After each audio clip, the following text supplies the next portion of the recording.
I am stuffed, and we are back here at Zaxby's on Fern Valley Road. He is Nick Roush. I'm TJ Walker. We hope that you are enjoying your day and enjoying this beautiful TV program that Maybe we have put enjoying on for some you. chicken tenders like you just did during that break. Sure, but you scarfed them down. But your favorite thing at Zaxby's is something that's relatively new, or back to the menu. It's back in the picture. It's that Caribbean jerk sauce. Mwah. Put it on some boneless wings. It is fantastic. They even got it on a sandwich, too. I love it. Absolutely love it. Caribbean jerk for the biggest jerk I know. Nick Roush at Kentucky Sports Radio and Kentucky Roll Call. Kentucky basketball. Number one. People forget that they played this weekend because Yeah. we've been so consumed by football, which, again, we already talked about. It's wild that we're in a position where we're doing that. But your SEC leading Kentucky Wildcats Yes, number one. play an absolutely horrible game against Ole Miss, but they win. Yeah. And at the end of the day, Man, that first half, can you name one thing about that first half of that was remarkable? it ended. Yeah, it was ugly. It was just stupid. It was Breon Tyree for Ole Miss. He was the SEC leading scorer. He only had 4 points through, I think, the first 15 minutes. You're like, hey, that's good. But Kentucky wasn't doing anything. And TJ, I'm willing to say it, we got to get out of Rupp Arena. Nobody can shoot there. It is atrocious. I think Kentucky on the road in SEC play shooting, I think 38, 42, 38. Some incredible like It was that. 38 or 42% from three at Rupp Arena. Yeah, I think it is 42. Yeah. And they are 28% from three at Rupp Arena. Unbelievable. A 14-point difference behind the perimeter. The line is not longer at Rupp Arena, believe it or not, despite what those numbers may indicate.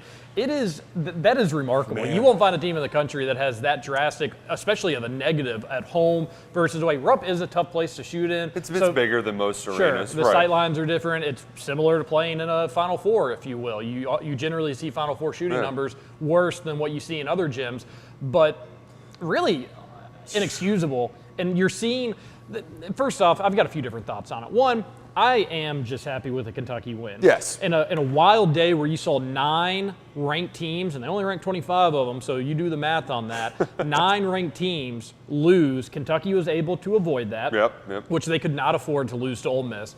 So they were able to do that. No, it was not pretty. No, there's big question marks about this team. Yes, there are things to be concerned about.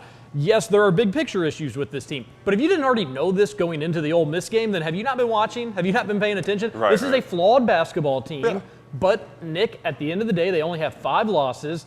If they replayed those 5 losses again, I would feel pretty confident that they would only have 1 loss on the season, which is, again, that's not the way basketball works. I totally understand that. This is a flawed team. They are not past being able to have bad halves. We saw it earlier in the week at Vanderbilt, a terrible first half. But so much of what they do or don't do depends if they're hitting outside shots. And it's not a fun analysis. It's not a deep dive into it. If UK hits their outside shots, they are going to look like a better team. And if they miss them, then they really have trouble scoring. I've got just the scorching hottest take in American history. Let me go get some gloves real quick, see if they've got some in the back. You have to make shots to win basketball games. I said it. And you know what I think is a big part of why Kentucky's so bad at shooting? You can't have Ashton Higgins shooting just 5 3-pointers. You're not a 3-point shooter, Ashton. Manuel quickly. He did the right thing. His shots weren't falling. He went to the free throw line, and then he hits a 3. I think Kentucky was 1 of 17 until quickly hit a 3-pointer about halfway through the second half. He had 13 to 17 points in the second half. A lot of it was hard-earned at the free throw line. But, I mean, Ashton Higgins, we don't need him shooting threes. We just don't. I don't mind if he's open, but I hate it when there's a ton of time left on the shot clock. Yeah. I hate it when he's not set and he's kind of like in transition and just kind of pulls it up. They're in a 2-3 zone because they want you to shoot those threes, Ashton. Like, that's what they're begging him to do. They were just saying, Ashton, you can shoot as many as you want. And he was taking them, and they were early in the shot clock. That's a shot you can get any time. And it was just – that was a little frustrating. It wasn't Ashton alone, though, from missing behind the perimeter. Maxey couldn't get going. Quickly couldn't get going.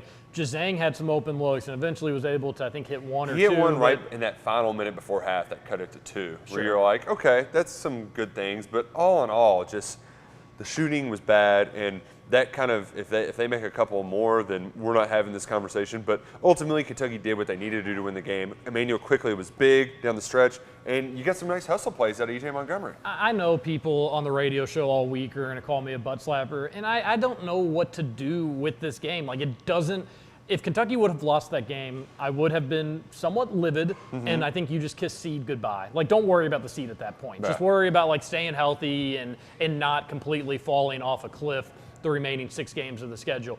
Now we can still dream about seeds. Kentucky, as of today, everybody universally should have them a 4 seed, and I think they should be knocking on the door to a 3 because teams keep losing, and Kentucky, for the most part, is not losing. They've lost 2 games since Christmas, and if you don't know it, we're in mid-February. So I think they should be knocking on the door to the 3 seed. Avoiding that loss was great. Yeah. Listen, I've said it a million times. That was a very bad performance from Kentucky, but we've seen them play to the level of their competition. It was a desperate Ole Miss team. Right. They had the hottest player in the SEC, debatably the best player in the SEC, maybe your SEC player of the year. He started to get hot in stretches.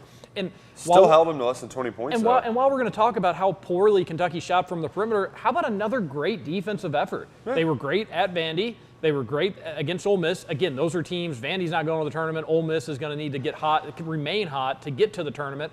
But this defensive effort doesn't quit despite not getting any energy from their offense. Right. And as somebody that played basketball, again, this is your leading rebounder and block shots and field goal percentage at DeSales High School basketball. Another one. So you get the highest. Nick Richards may have the highest field goal percentage at Kentucky. Nick Roush the highest at DeSales. Bring that big Nick energy. You know how much a couple threes banged in consecutive can inspire a defense. Right. And you know how draining and how, I guess unmotivating it can be to see brick after brick after brick, and then you have to come back and you have to say, I need to get back in my defensive stance and I need to play another 30 seconds of defense.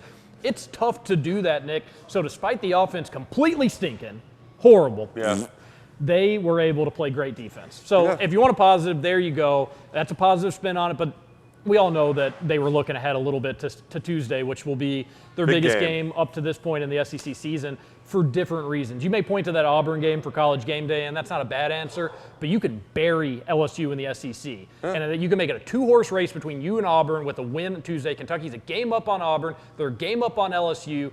If they beat LSU, they'll have the tiebreaker. They'll be up 2 games with 5 games to play. They would be done. They would be done. So that's what we're all looking forward to. Yeah, it's going to be a big one. I just hope that on the offensive end, you get Nick Richards the ball early and often. That wasn't the case. It's a little bit harder because Ole Miss was in zone a lot, so it's hard to get him touches. But you can't give Nick Richards too many touches. That's just not a thing.